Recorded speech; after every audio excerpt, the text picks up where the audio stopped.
नमस्कार दोस्तों।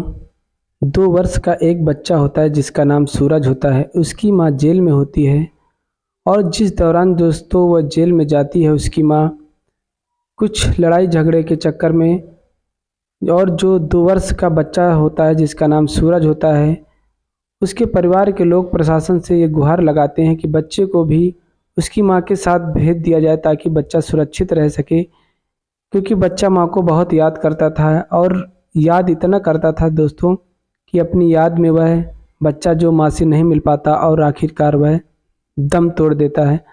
तो आइए दोस्तों, इस वीडियो के माध्यम से इस पूरी कहानी को समझते हैं। नमस्कार दोस्तों, कहानी की यात्रा चैनल में आप सभी लोगों का स्वागत है। दोस्तों, यह कहानी जो पीपगंज थाना क्षेत्र की है। यहाँ पर दोस्तों राहुल पटेल और वंदना पटेल दो पति पत्नी होते हैं और इनके चाचा एक दोस्तों गौरी शंकर पटेल होते हैं। गौरी शंकर पटेल और राहुल पटेल इन दोनों का ज़मीन को लेकर आपसी विवाद हो जाता है, जिसके तहत दोस्तों काफ़ी खूनी संघर्ष हो जाता है, जिसके चलते जो पुलिस राहुल पटेल होता है और वंदना पटेल जो होती हैं, तो राहुल पटेल को दोस्तों तुरंत कुछ सुसंगत धाराओं में मुकदमा दर्ज करके इनको जो है जिला कारागार जेल भेज दिया जाता है। और करीब 6 महीने बाद कुछ आरोप जो इसकी पत्नी होती है वंदना पटेल, इसके ऊपर भी आरोप कुछ सिद्ध हो जाते हैं, जिससे वंदना पटेल को भी जेल भेज दिया जाता है।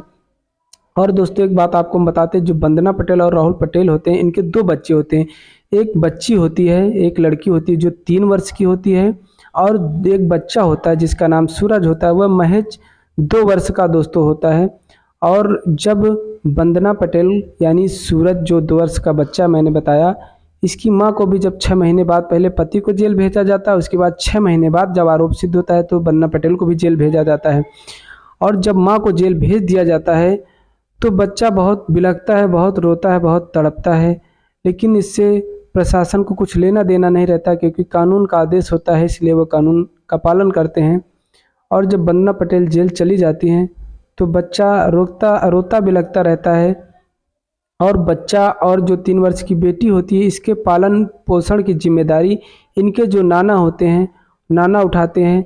नाना भी कोई पैसे वाले व्यक्ति नहीं होते, वो भी एक मध्यम वर्गीय व्यक्ति होते हैं। दिन रात मजदूरी करते हैं दोस्तों, मजदूरी करके दोनों बच्चों का भरण पोषण करते हैं। और करीब जब 10 दिन बीत जाता है तो बच्चा माँ को बहुत ज़्यादा याद करने लगता है। तो नाना क्या करते हैं, किसी तरीके बच्चे को लेकर जो उसकी माँ से और पिता से मिला लाते हैं। खासकर बच्चा माँ को ज़्यादा याद करता है। जब बच्चे को माँ से मिलाकर आते हैं तो 2-4 दिन जब बीतता है, और दोस्तों 2-4 दिन क्या कहें, जब मिलाकर आते हैं तो दूसरे दिन ही बच्चा माँ को बहुत ज़्यादा याद करने लगता है। और इतना याद करता है कि बच्चा अगर घर पे छोड़ दिया जाता था, वह अब अगल बगल अपनी माँ को याद करते करते बाहर ढूंढने लगता है कि शायद मेरी माँ यहाँ गई होगी, वहाँ गई होगी। क्योंकि दोस्तों 2 साल का बच्चा आप समझ सकते हैं, वो एक अबोध बालक होता है जो सही से कुछ जानता समझता नहीं है, बस माँ माँ चिल्लाया करता था। उसके बाद दोस्तों 2 दिन बाद अचानक बच्चे की तबीयत खराब हो जाती है, यानी बच्चे की तबीयत बिगड़ने लगती है। नाना कहीं पर मजदूरी कर रहे थे, उनको खबर जो घर वाले बताते हैं तो वो भी भाग कर आते हैं और बच्चे को लेकर जिला अस्पताल जाते हैं, जहाँ पर उसका इलाज दोस्तों चलता है। लेकिन दूसरे दिन सूरज माँ माँ कहकर जो है दम तोड़ देता है, यानी माँ की याद में दोस्तों बच्चा मर जाता है। और मरने के बाद तो नाना को लगता है क्यों ना बच्चे को एक बार इसकी माँ से मिला दिया जाए, एक बार माँ को दिखा दिया जाए। तो दोस्तों स्थानीय लोग काफ़ी एकजुट होकर जिला कारागार जाते हैं। वहाँ पर जाने के बाद बच्चे को माँ से मिलाने के लिए गुहार लगाते हैं, लेकिन दोस्तों कानून की दीवारें इतनी ऊंची थी कि वह लोगों की भावनाओं को समझ नहीं पाई। और लोगों ने बहुत कोशिश किया, लेकिन प्रशासन ने उसकी माँ से अंतिम बार जो है माँ को बच्चे से मिलने नहीं दिया।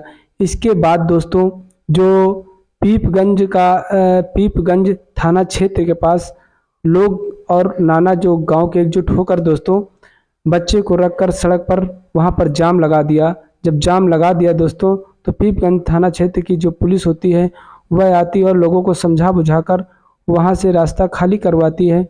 उसके बाद बच्चे को पोस्टमार्टम के लिए भेज देती है और उसके बाद दोस्तों उचित कार्यवाही करती है। लेकिन इस कहानी संदेश यही है दोस्तों, जो इनके नाना होते हो, जब इनकी बेटी को जेल होनी थी, उस दौरान नाना ने काफ़ी जो है प्रशासन से गुहार लगाई कि मेरे इस नाती को भी माँ के साथ रहने दिया जाए ताकि इसको कोई दिक्कत ना हो।